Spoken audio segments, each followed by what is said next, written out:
Thank you very much, Anne, for organizing this. Hello to everyone.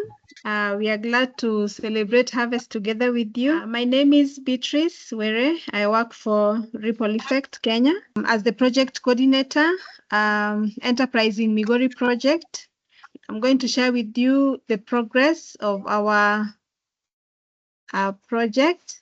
Yes, so the project that you have helped us implement for the last 4 years, we are implementing it in Migori County, and the project started in the year 2020, August, and it ended last month, the year 2024.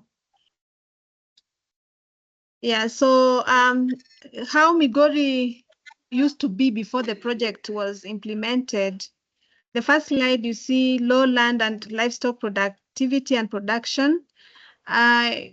Before the project started, the farmers, the families in Migori where we are implementing the project, the production was too low because the land was infertile, poor management of the soil, and so they could not produce enough for the family, and also lack of skills on how to develop the land, to grow food from the land.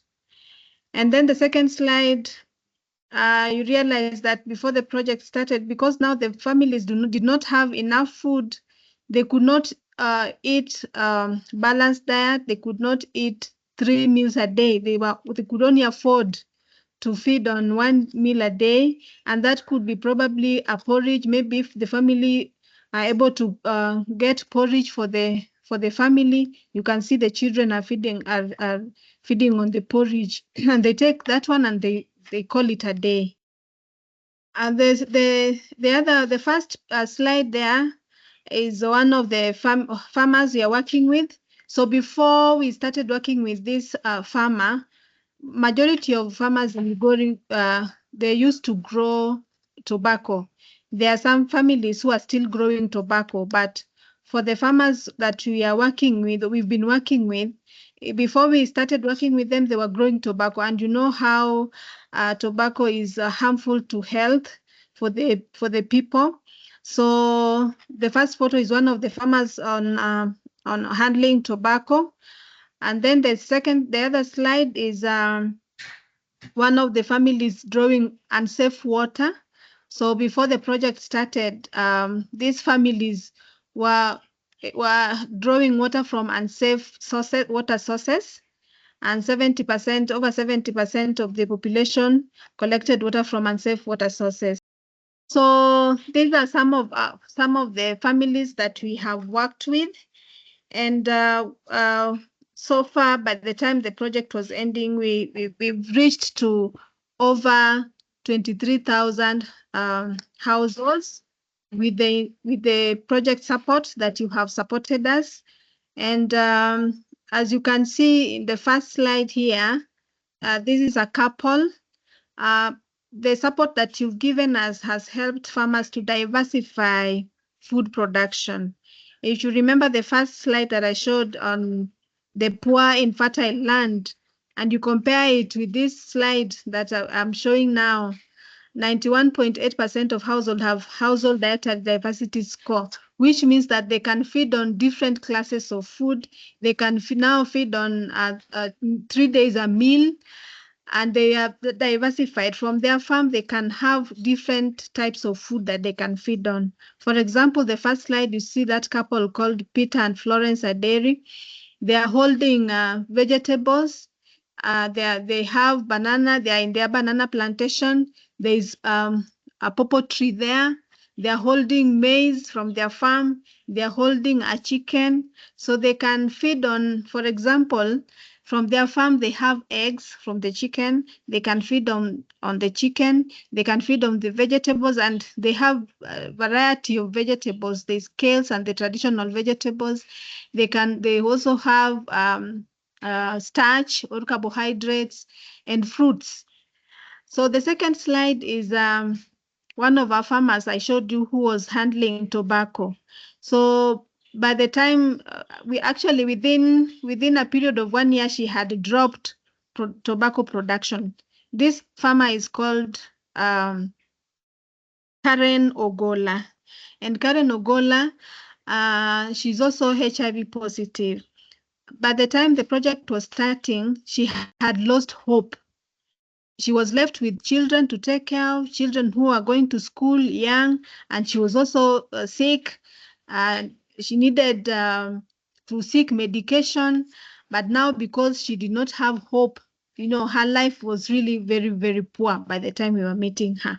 But right now, Karen, her health she's really thriving. When you visit her in her home, you will not believe the Karen that we are talking about. So you see Karen is also holding vegetables, bananas, and so far as we speak, 86% of farmers are reporting confident that their food from their farm can satisfy their needs, both in terms of consumption and also sale. So this is also Karen. So within the project that you've helped us implement, we have been promoting varieties of value chain or crop production. So one of them is banana production, and banana families feed on. They can cook and at the same time eat as fruits. And then we've been promoting vegetable, different varieties. We've been promoting grain amaranth, which is very nutritious. We've been promoting pineapple production, different kinds of fruits like mangoes, avocado, pawpaw, and also different cereals and food security crops. So our farmers, as we speak today, they have different sources of income. You visit a farmer like, for example, Karen here. Karen has that big farm for vegetables, and she's supplying local markets with vegetables every day. And she also have a big banana plantation where she's supplying the local markets with banana. Apart from that, she has also cereals like maize, beans that she's supplying to the market. So this is also still on production. The first slide is a couple. So this project, we've also been promoting, talking about gender and social inclusion. And we are using a methodology called THM, Transformational Household Methodology, that is ensuring that women should not work alone in terms of production, household production. So you realize that this couple here, they are working together in harmony as a family to ensure that they have food on the table. And from the capacity building that we've given them through your support, you see they are really happy after harvesting over 42 bags of maize. And a bag of maize is being sold at 4,000 Kenya shillings. So you multiply 4,000 Kenya shillings by 42 bags of maize. And that is just one particular crop. They have banana, they have different fruits, they have vegetables, they have grain amaranth. So our farmers are really now thriving, and they are able to satisfy their needs in terms of food and also sources of income. The second slide is grain amaranth. We've also been promoting grain amaranth, and grain amaranth is really nutritious. It boosts immune system, good for people with low immune system. Especially the elderly, when they take this, it boosts the immunity, people living with HIV/AIDS. And within our project, 30% of our target population are people living with HIV/AIDS. So this crop has really also improved their living status because of nutrition component. And also they've added value through the cooperative that they formed. They've added value to this grain amaranth, and now they have flour to make porridge. Yeah, so our farmers have really improved. This is Dina. Dina is one of our farmers, and Dina is also a widow. The husband died and left her with young children. And through our support, the support that you've given us, we've built her capacity. through her group, and she has been able to grow banana. She has a big banana plantation. She has variety of food on her farm. She also having chicken production. She has goats. She has cows, and she has been able to build her house, because the house that we found her with was really poor condition. So she has been able to rebuild a new house, and you see she through our capacity building, she's able to put gutters and purchase that water tank where she's harvesting rainwater. So this photo here, this is one of our farmer called Melda. Melda is also a widow, unfortunately.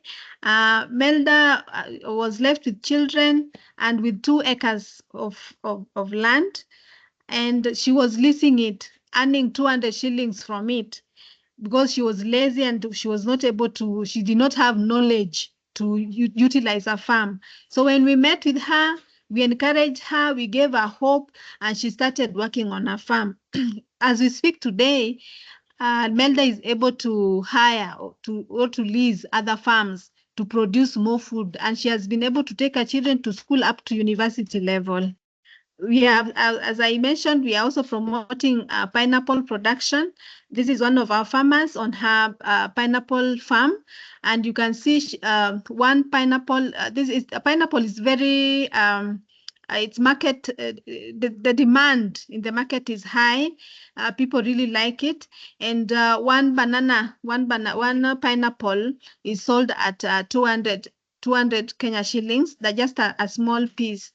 And so farmers get a lot of money from it, and that one is improving their living standards by they can use the money to take their children to school. The second slide there is Dina again on her banana plantation. Yeah, this is Sarah again from after harvesting her maize from her farm. Next slide. Next slide. Yes, so I want to take this opportunity to thank you on behalf of our farmers and colleagues whom we've been implementing the project with. We want to say thank you as we celebrate together harvest, and you can see our farmers very happy. They're having pawpaws, they're having bananas and different kinds of food, and we want to wish you all the best and pray that your families may be blessed more as you blessed others. Thank you so much. And I hand it over to Donna. Thank you. Thank you so much, Beatrice, for your whistle-stop tour of the Migori project. I'm sure there'll be lots of questions to ask afterwards, but we'll move swiftly on to Donna, who is going to talk to us about the next project. It's a new project, Sustainable Futures for Kenya's Women and Youth. And there'll be lots of learnings from the Migori project in this new project. So over to you, Donna. Thank you so much, Anna, and great to meet you, everyone. So the Sustainable Futures for Kenya's Women and Youth, yes, indeed, it's a new project. We are barely a year into the project, maybe just a year actually. And the person you can see there, the farmer, she's one of our farmers. She's called Fatima. And she's just counting her losses on her farm, that is cassava, that had been suffered heat stress, drought, and she's not the only one. We have other farmers like Sikuku as well. And so what we found from a community assessment that we did in the coastal region of Kenya, where this project is based, is that there are farmers there who are facing issues on especially the negative impacts of climate change. And one of either it's very dry, and so you have zero harvest because of the heat and therefore drought, or it rains so heavily that then there are floods. So either way, it wasn't really helping the farmers. And so what we also discovered is that women are really especially marginalized. One, they do not have access to land. They cannot own land. They cannot own any means of production. And so that even made their situation worse. And therefore you can see the look on Fatma's face is that not only is she not able to harvest, but she's does not have skills on how she can reclaim her land. And so because of this and issues on cultural barriers that have been preventing women from tilling their land, from engaging in businesses, prompted us to start this project in the region. And one of the key things that we found is that from our lessons we learned from the Migori project and from other, just like Beatrice has said, and from the other projects that we are doing in the country, is that there existed a need for us to urgently move into that region. And one of the things we learned as we were doing the community assessment is that there are certain specific crops that do very well in that region. Some of those are like what you can see, the mangoes, but then the farmers did not also have knowledge and skills on how to manage their orchards. So you found that even though they have the mango trees, another fruit chain we found is also the pineapple and passion fruit. It meant that they were suffering a lot of losses. And during the rainy season or when they are harvesting, what happened is that there were unscrupulous brokers who would come and take advantage of the farmers. So what they did, for instance, one of the farmers revealed to us that in one of the times she had done her harvest, the brokers came and promised that they will come and pick her fruits. So she harvested her fruits, her mangoes, and put them aside for the broker, only for the broker to delay by a week. So by the time he was coming to pick up the produce, it was already going bad, and therefore the farmer had to sell at a throwaway price. So that is just one example of the issues that the farmers were facing in that region. And so what we discovered from our community assessment is that we needed to find a solution on how they can manage their orchards through sustainable agriculture. So we partnered with a fruit processor in the coastal region. They are called Feast Food. And what Feast Food told us is that they have such a large capacity of producing fruit, both mango, passion fruit, and pineapple. But then the produce that goes to their factory or to their plant is not up to standard. Then the other thing we found is that the farmers themselves are also did not have business skills on how to handle their land. First of all, through sustainable agriculture to produce consistently and quality produce, but also how they would manage their farms like enterprises. And so the focus of this project is specifically on supporting 1,000 youths, and specifically youths, because it is funded by the Challenge Fund for Youth Employment. And one of the things that the fund was looking at is how they can support 1,000 youths, and especially 50% of them being young women in their reproductive age, to be able to manage their orchards and to also earn a decent living from their farms. So what that meant is that we looked for another partner who is very skilled in business and entrepreneurship, and we also partnered with them. So as Ripple Effect, we've been training the farmers on how to manage these orchards. Recently, we had flooding in the area, and some of our farmers were also affected. And so what that meant is that through our project teams, we had to also move with speed and support them. And so far, we are working with 1,600 farmers and in total, and we are looking at increasing those numbers because the project is 2 years. And so any funding that we are going to get is going to enable us support young women like Fatima, Fatima who is on the photo, another one like Sikuku, and many others, so that they are able to produce the fruits that will support their families. But the other thing we also noted as Ripple Effect is that it is not enough for them to be able to manage their orchards, because these fruits are seasonal. So what we've done and what we are doing currently is that we have what we are calling supporting value chains. And this is in the vegetables, so that we are training the farmers how to manage their kitchen gardens through, the African leafy vegetables, like what Beatrice was talking about, the amaranth, supporting them with other vegetable gardens, but also on poultry. So those are some of the initiatives that we are looking at, and we trust that by the end of the 2 years, we'll be able to take, at least empower women like Fatuma, Sikuku, to be able to have success stories like we have seen from Karen and Dina and the others that are in the just concluded Enterprising Migori project. One of the other things that we are currently dealing with is something about perceptions. And perceptions is are women, first of all, even allowed, to access the land? So that has been a big barrier, including cultural, where you find that young girls are getting married at a very young age. They drop out of school. And so what that means, you'll find teenagers, young girls looking with little children, looking for labor, casual workers at the factory and other places, including tilling the land.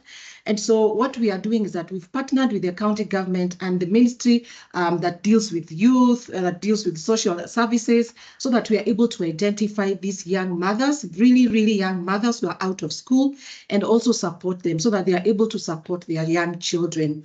But so that exists a really, really major challenge that we are dealing with. We cannot say that we have fully tackled it. And so any funding is going to help us in aspects like behavior change and, changing that perception that even the mothers can first of all stay in school. So the other thing we noted specifically for the young mothers, and we are working with them with the processing plant, is that young mothers, like the one you can see, Fatuma, can go to the factory and even work there for a couple of hours. And so for her to be able to do that, we talked with Feast Food, the processing plant. Can they come up with a creche, a facility where young mothers can go with their children to the plant, and they leave them there. And so they finally agreed. And so through the project, we are looking at any additional funding that will help us, be able to support these young mothers. First of all, carry their children, at least have a place where they can leave them at the plant, but also even transport-wise to be able to access any form of employment, either at the plant. But then the other thing is that we find that there are farmers who may not necessarily take their produce to the plant, because the arrangement that we have is that once they are able to produce consistent quality fruit produce, then we engage in contract farming, where the food processor signs a contract with the farmers so that the farmers have, an assured market, because we realize that the farmers were not really organized. And so that's what the things we've been doing. And so far, about 350 farmers have been linked to Feast Food. And the other thing is that we are, as I mentioned, we are working with a partner called Micro Enterprises Support Trust. And so what this partner is doing, because they are very skilled and their expertise is in entrepreneurship, we are working with them as well to be able to look for other markets so that it is not just through the fruit processor. There are other open air markets. There are other youths who may just want to buy the produce and convert into juices and direct into juices. So those are some of the interventions we are doing. And we are trusting that by the end, we'll be able to have at least 1,000 youths, and 50%, 500 of them being young mothers, being able to earn some decent income and decent living. And some of those include, are they able to support their families and their children and even take their children to school? One of the things that probably Alfred will be talking about later is that we found that there were families who in a 24-hour clock, you only have one meal or nothing at all, and including children, school-going children. So we have a big task, and we are trusting that whatever funding is going to help us to support these families. Yeah. Thank you so much, Donna. What I think all of you, our guests, will be struck by is the passion of Donna and Beatrice as they have spoken about these projects, and the Migori project, the one that's finished, that so many exciting things have happened, and the possibilities of this new project is very exciting. So I'm going to now pass on to Alfred, project manager, to talk some more about where the need is. So thank you very much, Donna, and over to, I'll stop sharing now. Thank you very much. To our supporters for creating time to be here with us. I just want to reiterate the value, the support you've given to us has gone to alleviate a lot of suffering. As you well know, we actually changed our We rebranded from Send a Cow to Ripple Effect. And basically, it's because the little we've gotten from all of you together has created a very big impact. You've already heard about somebody called Karen. Karen was the lady whose image you used when we were appealing for your support. She was weighing 45 kilos. She had no hope. Her children, the firstborn 3 children, had dropped out of school. One girl had married very early. She totally owned nothing. She would work for people, toil to get about 30 cents of a pound. As we speak today, Karen is a healthy looking lady who has invested actually over 6,000 pounds, which she has earned from her farm, to make a better home for her family and also ensure that she employs her children who dropped out of school. Karen is able to eat 6 different classes of food, over 3 meals every day, and she's also now employing people in the community.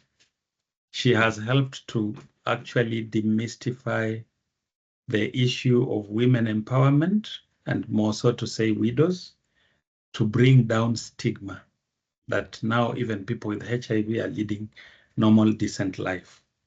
That is just to illustrate what your support has done.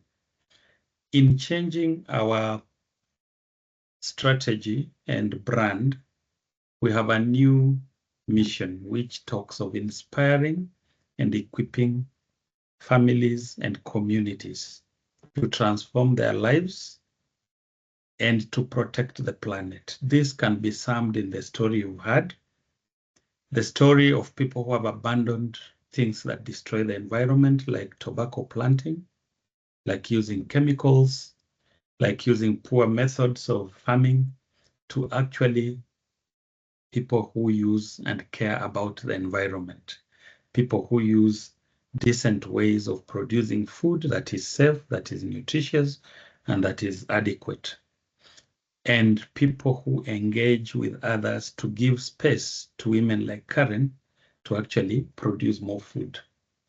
Again, in our strategy, we are very ambitious. The goal is to reach 700,000 people and lift them out of poverty. What this means is that your support will contribute to actually making such number of people, like for example, what you already did, which we are celebrating, your contribution reached 22,000 households with about 120,000 people. And we have been able to move them to actually eat 3 meals instead of going without food. We've made them to rely on their land instead of working, laboring for other people. We've made them to have hope that they are investing in children's education, building better homes, engaging to actually come up with community structures like cooperatives, which will live beyond the project. So we see this happening at the coast. When we went to Migori, HIV was at about 15% prevalence. We've contributed to bringing it down below actually 7%, which is phenomenal. The other thing is that people are going up to 3-4 days, rather months in a year without proper food, but now they have everything, something to eat every day, and not just something to eat, but nutritious, safe food. At the coast, as I speak to you now, 15 in 100 children die before they see their 5th birthday. It's deplorable. 32% of women actually have malnutrition, and that explains why the infants die. Why is this so rampant? Because the techniques to produce food are very low or poor. The weather is hostile. People have cut down forests over the years. The climate change is real. So issues of drought, issues of pests. So food production is very low. out of 100 families, you'll hardly get 5 families that can eat 6 glasses of food a day. And more often than not, up to around 90% or 90 in 100 will actually skip a meal or eat food that they don't like. So this harvest, as we celebrate the good work we've done, we're also appealing to you that through resilient crops like pineapples, which can quickly burst this poverty, may you be touched once again to reach out and support a family. It costs us about 50 pounds to transform a life like what we've shared about Karen, Sarah, Michael, and very many others. So with your little contribution, with your big contribution, it could go a long way to lift these people, give them hope, give them the confidence, give them the empowerment to lead decent lives, to have the reason to protect the planet by actually stopping to burn charcoal for a living, by stop to cut down forests for a living. And we have a very innovative project that goes to assure us of sustainability. Donnah already talked about partnership with fruit processing company, which actually guarantees continuity in marketing, or rather market access. We have the skills tested and proven in using agroecological climate positive approaches, which is sustainable agriculture, to ensure that land is continuously becoming enriched, that it can sustain high food production, that people can live on the land without destroying it, that they can restore the ecosystem by using compost, by utilizing water better, by using best skills to order different crops. Alongside the pineapples, they can produce vegetables, keep chicken, and this will improve their diets and also increase their incomes. We are talking about people where girls are married off as a way of getting wealth, or rather to get something to eat and also to be sure of tomorrow. So they marry very early. And in the web of poverty, when you marry early, you don't go to school, then you don't have a future. So the future generations are bound to be even worse. We are talking of an environment where climate change, temperatures are increasing you'd say every 10 years, you're going up by more than 1 degree centigrade of increasing temperature. So the pests and diseases are becoming rampant, but there is hope because we've tested this and it works. That is why we are appealing to you as we celebrate that please reach out again and help these families. Help Fatima to make sure that her garden can give her more food, that her child she's carrying on the back, which you saw, can be assured of a future, health, education, shelter, and that many other families, especially the ladies, the young girls and boys, can get self-employed on the farm or can get decent jobs within their communities. What this means is that we are aiming to move people from earning below 30 cents of a sterling pound to earning about between 2 and 10 pounds every day. It is doable, and with your support, we see this happening. We appreciate and acknowledge that 2 years is a very short time, but it can raise or give ground for people to invest so that any future interventions can help them to consolidate the gains like we did with Kakrao, then moved to Enterprising Migori. And within that period, we've left the community better. We left a community that has a cooperative, a community that the government research agencies are contracting to produce seeds for the entire country and the entire region, which will assure them of decent incomes. We build capacity of community trainers who live within these people to continuously train and monitor, so that even with dwindling government extension system, we have a structure and a system that is vibrant enough to sustain this kind of growth. And we also looking at a community that will have their own seed systems, that they have sovereignty to choose safe food, that they have the sovereignty to access adapted seedlings and seeds, which they can plant generations through. So I want to thank you once again. Thank you very much for attending. Thank you very, very much for your big support. And what you put in could go even a bigger and a longer way to make sure that over 6,000, not just 1,000 youths get employed, but we are talking of up to around 6,000 people moving out of poverty in a very sustainable way. I just want to share with you a passionate story of a family, a very young family, a 25-year-old young man married to a 20-year-old girl. By the time he was marrying, he actually didn't have a job, so they made a very small shanty which had thatches. Their house has even no door, and they now had to start laboring for people. But for the short time we've worked with them, about 6-7 months, this young man inherited some plot of pineapples from the father. Because he has skills, he is able to weed this plot, and within the 7-8 months, he's now selling suckers. Suckers are those plantlets that you plant to grow for pineapples.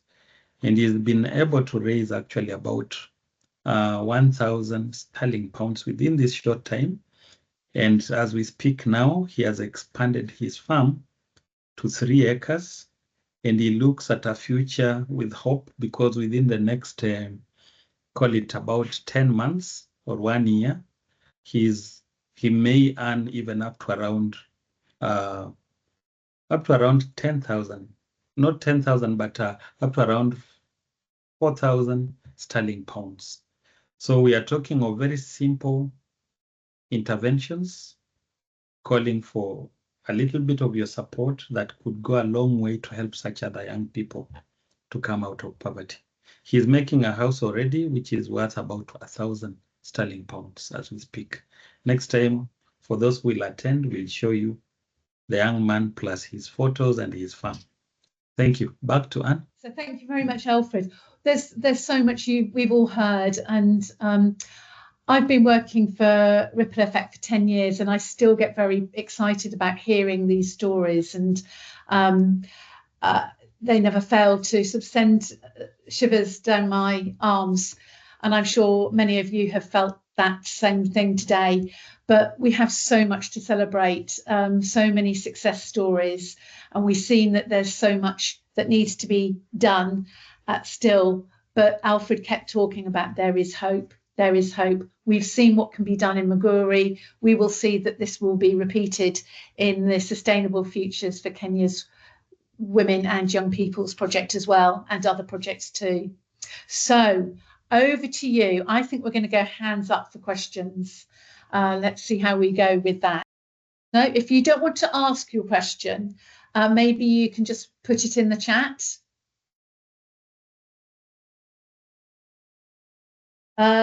Rachel. Hi, I was just wondering whether you could give us some examples of some of the types of cooperatives that have been set up, some of the added value projects that have been built up around these projects. Yeah, I don't know whether we filed several questions and answer, or we just question and answer, but a quick one for Enterprising Migori, the cooperative, there are 2. And basically what they are doing is to sell bananas. And now, most importantly, they are doing grain amaranth. The grain amaranth is kind of vegetable cum seed that is very rich in protein and minerals and vitamins that support to build body immunity, very ideal for the support families that we work with in Migori. And two, grain amaranth is also actually tolerant to reduced moisture, and it's quite robust. So they are actually milling flour, which they are fortifying by adding other ingredients, and it's very rich either for porridge or even making what you call stiff porridge or ugali in our context, which they use to consume with other food classes to make sure that their health, nutrition security is achieved. The other aspect is that we have actually also built their capacity, and they have put in 3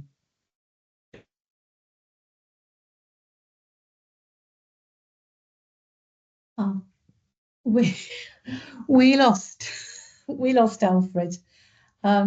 Is he still? No, he's not connected. I think Donna's gone as well.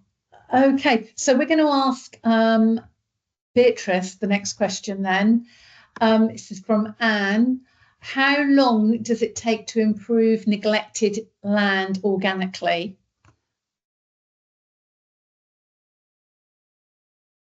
You're on mute, Beatrice. Thank you very much. When we meet with farmers, we train them on how to make organic compost manure to improve their soil. So that process takes about 28 days, and then it is mature to be used on farm. So you use it, then you use it on your farm. Immediately you start planting. So within a period of 28 days, the compost manure is ready to start being used on the farm. Thank you. That's so speedy. That is so speedy. Anybody else with a question? There's no hands up, are there? Oh, Alfred's sorry, back.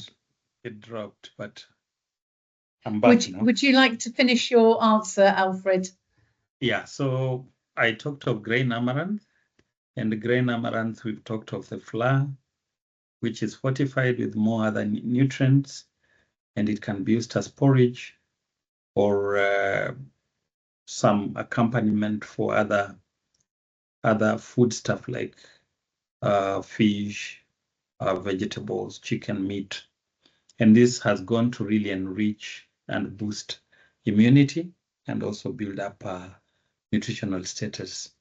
Besides that, we have linked them to some national seed production and quality control organization, which is contracting them actually to produce seeds for the entire country, meaning the demand for their produce will be very good. And also the price will go up because they've been selling at around about 1.5 sterling pounds for a kilo, but now they may earn up to around 5 pounds for the same kilo if that market goes through. The other aspect, we have linked them with the other organizations, and they have been able to procure egg hatching machines worth the capacity of 1,500, and they'll be continuously hatching chicks and selling amongst themselves, the members. So that's also a way of creating sustainability, ensuring access to seeds, chicks is of good quality is eased, and that continuously people can actually produce more farm products that will earn them more food and also more income. Yeah, thank you. Thank you, Alfred. We have a question from John for Beatrice. It's thank you for the interesting talks. In Beatrice's talk, she spoke about the scale of the quality of food a family had. I think she quoted 80% of families had a scale of 6. Can she explain this scale in more detail and how families can improve their scores' quality of life? Is that okay, Beatrice? Okay, thank you very much. This is household dietary diversity score, where we train farmers to produce more food. And I talked about diversification. So when we build the capacity of farmers to diversify food production, I talked about different kinds of food that they're producing, so that then they are able to feed on at least six food classes in a day. There are some who are feeding on more, but that just averagely, when now they have enough food on their farm, they are able to feed on at least 6 classes of food. So that is what I talked about. And out of our impact survey that we did last, we realized that over 80% of our farmers are confident that the food that they have can satisfy their needs in terms of consumption and also earning, because they sell the surplus, and that is their sources of income also. So there is an increase in income and also nutrition component. I don't know whether Alfred want to add more. Yeah, I'll just add something. Yeah, the question is, how do you measure the scaling of food? Beatrice has said it right. When we start, we take what you call baseline. So normally when we conduct these surveys, you'll get that out of 100 families, rarely will about 16 achieve that scale. Then we put targets, and the first thing is to train people on the importance of improved nutrition. So you put in nutrition training so that people know which food classes contribute to what nutrients that are relevant to your body. 2, we train them on how to produce this food. So the more the classes, and this we have proven through research, that in our rural poor families, when people produce food ingredients, then they easily access it. They can pick and consume. But when you give them money, there is competition for that money. Competition for health, good health, paying school fees, improving shelter, improving other requirements, including access to health. So they may not buy food. But now with improved training on the nutrition and balanced diets, then training them on how to produce this food at home, they are able to have a variety of foods within vegetables, within fruits, eggs, milk, chicken meat, other animal meat, fish, and what they can't produce, then they can procure. Then they can also produce pulses, which will be beans, peas. All this variety form about 12 classes. And we encourage that from each segment, animal protein, plant protein, energy, sugars, fruits, vegetables, a family is able to eat at least different classes, up to 6 in a day. So, and that's what she's saying, that we have moved them from below 16 to actually over or about 80%, which is quite significant. Back to you. Thank you, Alfred. Thank you very much. We have just 2 more minutes or so. So I have a question for Donnah. Is how have you adapted the Ripple Effect programme to appeal to more young people?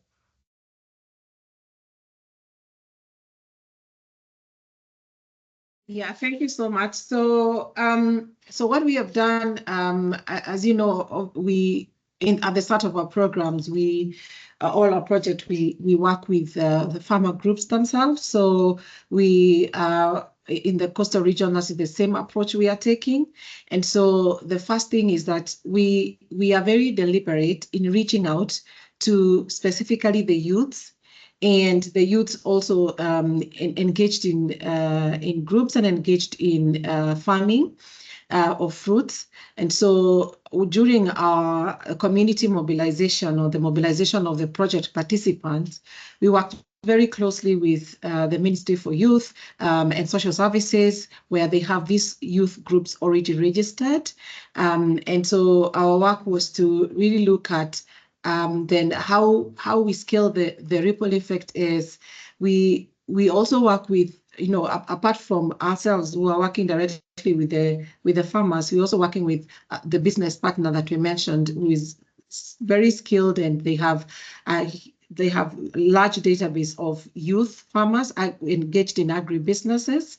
And so we are working together as a consortium to reach out to those very youths in those regions, in those communities.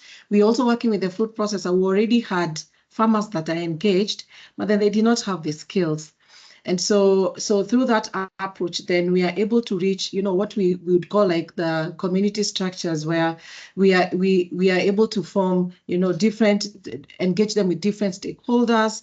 And so in fact, as we are talking, we are planning one of such forum where we'll be bringing in different players in the sector who will be meeting with our farmers, who will be meeting with the youth agribusinesses, so that they are able to, we are able to do that market linkage for them. So I hope I've answered your question, Anne. Mm-hmm. And is there you can allow me to chip in, please?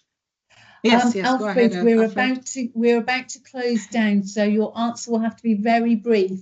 But before you speak, what's the age group covered by the term youth? So the project is looking at the youth between 18 to 35 years of age. That is usually the standard youth age group for Kenya. Thank you very much. Yeah. Alfred, I'm going to give you 1 minute. Yeah, just 1 minute. So one is to, the adaptation is about partnerships, which Donnah alluded to. But 2 is looking at the adults and working on issues of attitude change and proposing value, how profitable these enterprises are, and encouraging them to let the youths be empowered, because you have to first deal with issues of attitude and also the controls to allow the youths to get in. Then the other very, very important part is demonstrating value, giving very clear cost-benefit analysis, using existing value chains or enterprises like mangoes, passion, and pineapples to demonstrate how paying they are if our proposal and the way we have designed the project is adhered to. Then the other thing is diversification, not just looking at one thing, but looking at a variety, but of course bringing different partners with different components and different strengths. So that's how we've been able to really convince these youths. Then the mentorship part of it, those who are thriving go out to actually train others, coach them, and encourage them. Thank you. Thank you, Beatrice, Donnah, and Alfred, for your time this afternoon, for your presentations, for your answers. I found you very inspiring and interesting, and lots of food for thought. And thank you, all of our supporters who've joined us this afternoon, giving up your time, for your commitment and loyalty to Ripple Effect. We really love you. Thank you for coming.